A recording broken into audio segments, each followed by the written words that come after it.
వెంటనే మా ఛానల్ని సబ్స్క్రైబ్ చేయండి. పవన్ కళ్యాణ్ గారు, నరేంద్ర మోడీ గారు, చంద్రబాబు నాయుడు గారి నాయకత్వంలో కూటమి అధికారంలోకి వస్తే మనకి చింతలపూడి ఎత్తిపోతల పథకం వచ్చింది. మన పక్కన ప్రజా రాజధాని అమరావతి వచ్చింది. పరిశ్రమలు వచ్చినాయి, ఉద్యోగాలు వచ్చినాయి. ఒక్క అవకాశం అని చెప్పి 2019లో వచ్చి అడిగితే 151 సీట్లతో గెలిపిస్తే ఏమి జరిగింది? 4,900 కోట్లతో మొదలయ్యి 4,100 కోట్లతో 90% దాదాపుగా పూర్తయి 4 మాసాల్లో పూర్తి కావాల్సిన చింతలపూడి ఎత్తిపోతల పథకం 5 సంవత్సరాలు పూర్తయినా 5% కూడా చేయకుండా ఈ ప్రాంతం మీద కత్తి కట్టింది, కక్ష కట్టింది వైఎస్ఆర్ కాంగ్రెస్ పార్టీ ప్రభుత్వం. అంతేకాకుండా మన పక్కనే చారిత్రాత్మకంగా మనకు వచ్చిన ఒక గొప్ప అవకాశం రాజధాని అమరావతి. అమరావతిని ఎన్నికల ముందు నమ్మబలికారు ముఖ్యమంత్రి గారు ఇక్కడే ఉంటుందని. కానీ ఎన్నికలైపోయిన తర్వాత 3 రాజధానులని కొత్త నాటకానికి తెరదీసి రేపు 24లో గెలిస్తే నేను వెళ్ళి వైజాగ్ లో ప్రమాణ స్వీకారం చేస్తారని చెప్తున్న ముఖ్యమంత్రి గారు మరి ఈ ప్రాంతానికి అన్యాయం చేస్తే మనం ఎందుకు కూరుకోవాలి?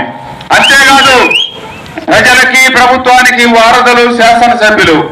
నేను శాసనసభ్యుడిగా ఈ 5 సంవత్సరాల కాలంలో ఈ నియోజకవర్గ అభివృద్ధి కోసం, రోడ్ల కోసం, మంచినీటి కోసం, వివిధ అభివృద్ధి పథకాల కోసం ముఖ్యమంత్రి గారికి ఎన్నో వినతి పత్రాలు ఇచ్చాను. వాటన్నిటి మీద సంతకాలు పెట్టారు. త్వరలో నిధులు విడుదల చేస్తారన్నారు. కానీ దురదృష్టకరమైన విషయం ఏంటంటే 5 సంవత్సరాల కాలంలో ఒక్క రూపాయి కూడా మైలవరం నియోజకవర్గ అభివృద్ధికి నిధులు కేటాయించాల. మరి నేను ఎందుకు పోటీ చేయాలా? పార్టీ తరఫున మళ్ళా నన్నే పోటీ చేయమని అడిగారు. మీరు మా నియోజకవర్గ అభివృద్ధికి సహకరించాలా? మా నియోజకవర్గ అభివృద్ధికి మొదలెట్టిన గత ప్రభుత్వం చింతలపూడి ఎత్తిపోతల పథకం ఆపారు. ఈ ప్రాంతానికి అభివృద్ధికి బిడ్డల భవిష్యత్తు కోసం వచ్చే అమరావతిని ఆపారు. మరి అంతేకాకుండా 2019 నుంచి 24 వరకు ఈ రాష్ట్రంలో 9 సార్లు విద్యుత్ ఛార్జీలు పెంచారు.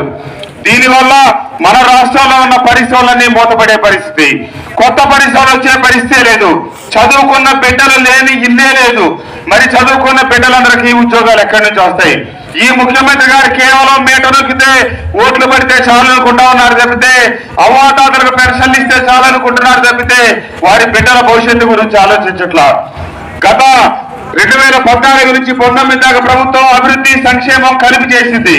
ఈ ప్రభుత్వం అధికారంలోకి వచ్చేటప్పటికి 2.5 లక్షల కోట్ల అప్పు ఈ రోజు 13 లక్షల కోట్లయింది.